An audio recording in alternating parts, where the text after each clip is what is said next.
Today's video is for the shiny folks. Those of you with oily skin, you're going to want to watch all the way to the end because I'm going to be giving you tips, tricks, strategies, and empowering you with background information with regards to oil production in your skin to help empower you moving forward to manage those super duper shiny days, which, let's face it, tend to be much worse this time of year in the heat, the humidity, because you've got your sweat as well mixing with the oils and everything is just shiny, shiny. Oil production comes from the sebaceous gland that is attached to your pores, and it is governed by hormones, and some people have a just overall genetic tendency to have oilier skin. It absolutely has nothing to do with the products that you use. You can't use a product that will slow oil down. You can't use a product that will speed it up. The one exception to that is the topical anti-androgen clascoterone, which is available by prescription only, and it is an acne treatment because people who have oily skin, they also have a tendency towards acne because oiliness is one of the root causes behind acne. I digress, but yeah, you're not going to go in the store and buy a moisturizer that is going to reduce the actual output of oil. The stuff that you buy and use in your skincare routine can remove oil from the skin surface. It's already been put out there by the sebaceous gland, and it can mattify existing oil so as to lessen the shine. If you take a little trip down your pore, look at your sebaceous oil gland, what you're going to find is you have this population of cells called sebocytes, and when they start out, they are immature, small, tiny, and through androgen signaling, they differentiate, meaning mature, to become sebocytes that are filled with lipids. Once they get to a point, they just dissolve, and as they dissolve, they release that oily lipid content, and that is what comes out on the surface of the skin to make you look shiny and greasy. And while you may hate that, while it may be a huge inconvenience, especially for people who wear makeup, the oil contains vitamin E, an antioxidant, may help ward off oxidative stress. There is some hinting of suggestion that people who have oilier skin, people who have acne too, they may have fewer wrinkles down the road. Perhaps as it relates to having more oil, better antioxidants deposited on the surface of the skin to help defend against environmental aggressors. Of course, ultraviolet radiation being a big one, but also pollution, infrared radiation, visible light, all of which lead to exacerbations of underlying skin problems and contribute to premature skin aging. The rate at which your sebaceous gland puts out sebum is influenced by androgen hormones. Here's the thing, a lot of things can lead to changes in androgen hormones for you that may coincide with you being like, why am I so oily today? For example, the menstrual cycle. Right before your period, you have a decline in estrogen and progesterone, and you have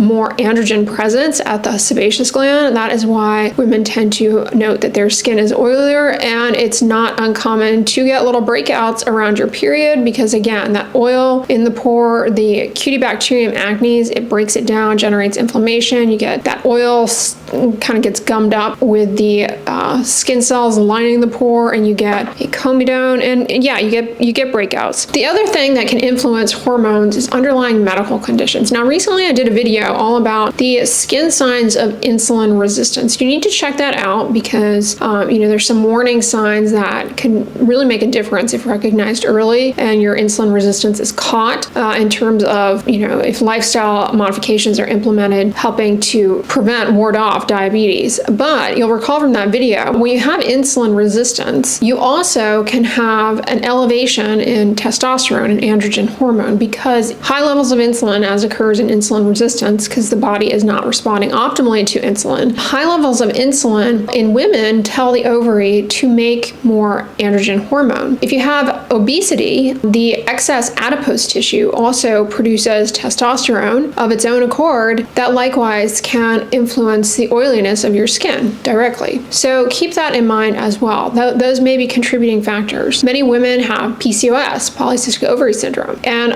for women with PCOS, insulin resistance and elevated androgens are a part of what underlies the disease process and makes them at greater risk for diabetes, irregular menstrual cycles, acne, hair loss, hirsutism, which is hair growth in a male pattern. For example, the chin, the chest, the areola, the abdomen, sides of your face, upper lip, and your thighs. Then with menopause, you have some changes in hormones as well, and you can have more of an androgen presence and suddenly experience oily skin. Typically, your oiliness kind of hits a sweet spot around your 30s where it's at its max max. It's like as shiny as you should be when you're in your 30s. Then in your 40s, you might get a little more matte. But then, you have menopause in women specifically, and you may get oilier. Men may experience just a gradual decline in a tendency towards oiliness starting in the 30s. But with women, it's like more tied to menopause and the menstrual cycle as well. But definitely there is age-related decline in androgens that helps with mattifying your skin down the road if you have a tendency towards oiliness. You also have medications that might influence oiliness. For example, if you are taking testosterone, you may experience an increase in oiliness. You're here because you have oily skin. You want to get rid of the shine. But the other thing that can go along with having oily skin is not just acne, but also seborrheic dermatitis. Seborrheic dermatitis is basically related to that little yeast that lives on everyone's skin. It gets very comfortable when you're super oily, and your body is like, whoa,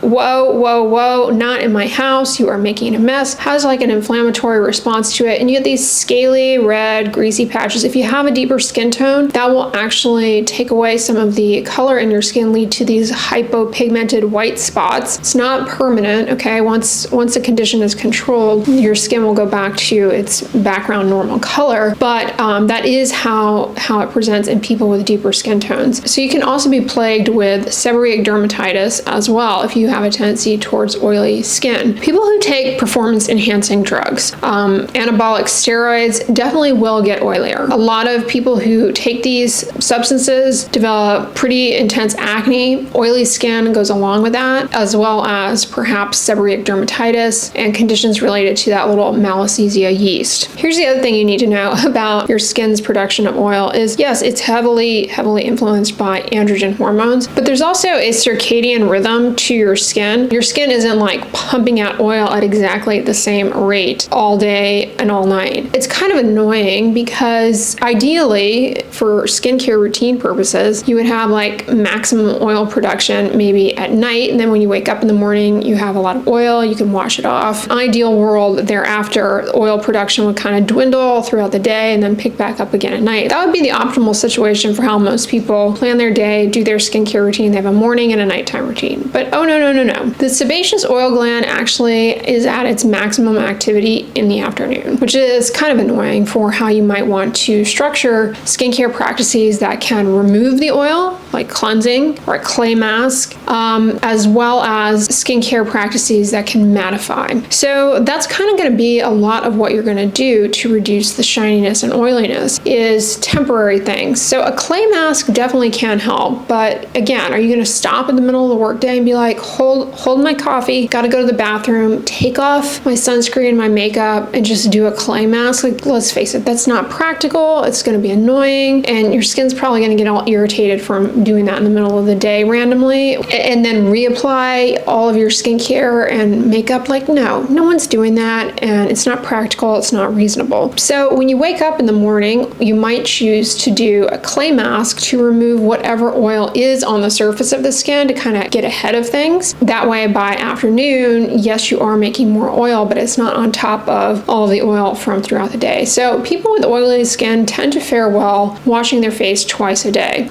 This is in contrast to people who don't have oily skin and tend to be on the drier side. So you might find that washing your face in the morning and or doing a clay mask really helps remove that little bit of extra oil on your face. You kind of get ahead of the curve. Don't neglect moisturizing. You can have all the sebum in the world. It's not actually that great of a moisturizer. And a lot of people who have very oily skin, especially people who have acne, they have an impaired skin barrier. They actually have a tendency towards dryness, which gets worse at night. So make sure in the evening routine, you are moisturizing your skin. I think when your skin is moisturized, it actually ends up looking less shiny. During the day, use a mattifying sunscreen. You might choose to use a sunscreen gel. They can be moisturizing, but they also do not feel greasy. They have low molecular weight alcohol oftentimes in them, which helps as well with breaking up the greasy feeling of the skin and also allowing good evaporation of sweat as well. well, so you don't have all that sweat sitting on the skin along with oil making you look shinier and just kind of leading to your sunscreen breaking apart and pilling, which does happen for people, not just the sunscreen, but the makeup as well. You don't want to skip sunscreen because it kind of helps protect against the oxidation of sebum, which can be very inflammatory. Sebum can be oxidized by UV rays, so that's another reason to,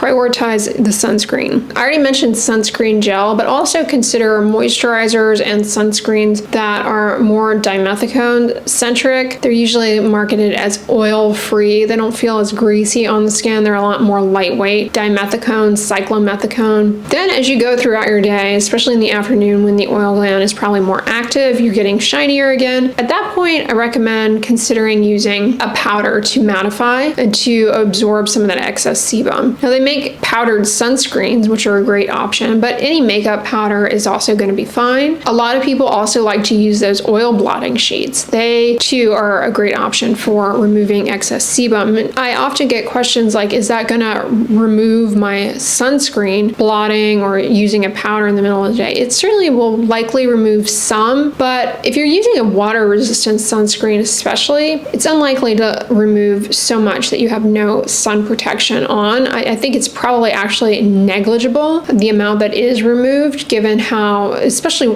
namely water resistant sunscreens are tested in a whirlpool to make sure that they hold up enough to retain their SPF. So I think just, a little dabbing from a blotting sheet, I actually don't think disrupts, or at least water resistant sunscreen much, if at all. If you have acne, certain acne treatments can reduce the oil, namely isotretinoin and Accutane. I already mentioned clascoterone. The other medications that can help with oiliness in women are going to be spironolactone, as well as oral combined contraceptive pills, because these have an estrogen component to them, will help with the oiliness. And spironolactone has anti-androgen properties. But then again, as I mentioned at the beginning of the video, there's also clascoterone, a topical anti-androgen that may also help with oiliness, but it's not going to be something that you would necessarily use just for oiliness. It's a medication for acne. So, but if you do end up on these, you might appreciate a reduction in oiliness. A lot of people who use azelaic acid do find that their skin, they report, this has been reported in clinical studies, that their skin is less oily. There's not really a mechanism to explain that, but that has been reported. There are also newer acne treatment lasers that specifically target and destroy the sebaceous oil gland. There's AviClear, for example, I have a video on. Not going to completely eliminate oil for you, but you may notice a reduction in shine. And then the other thing that people may not realize that can help cut down on oil production is actually Botox. Not only oil, but also sweat. So you might consider that if it's in your budget, and you, especially if you sweat a lot, because it can help with hyperhidrosis. It really can help reduce shininess quite a bit. And it has been shown to diminish the appearance of pores, probably by how it interacts with the little muscle that is attached to your pore, perhaps it's thought. But yeah, that actually can cut down on oiliness. Lifestyle factors go a long way too. Like when you are sleep deprived, it can have hormonal influences that lead to oiliness. You want to make sure that you are eating a balanced, healthy diet with fruits and vegetables, get those antioxidants in with anti-inflammatory compounds to help curb hormonal influences that lead to more oil production. If you are overweight, you have obesity, weight management can make a huge difference, because again, excess adipose tissue does produce testosterone, which leads to more oil production. If you have PCOS, there are medications that can help with the hyperandrogenemia, as it's called, as well as the insulin resistance. And ultimately that will help, as far as the insulin resistance, to cut down on the signaling to your ovary to make more androgens. Ultimately that will help with oiliness. All right guys, that's what I wanted to talk about in today's video with regards to oily skin, how to approach cutting down on the shine. I hope you enjoyed this video. If so, give it a thumbs up, share it with your friends, and as always, don't forget, sunscreen and subscribe. I'll talk to you guys tomorrow. Bye!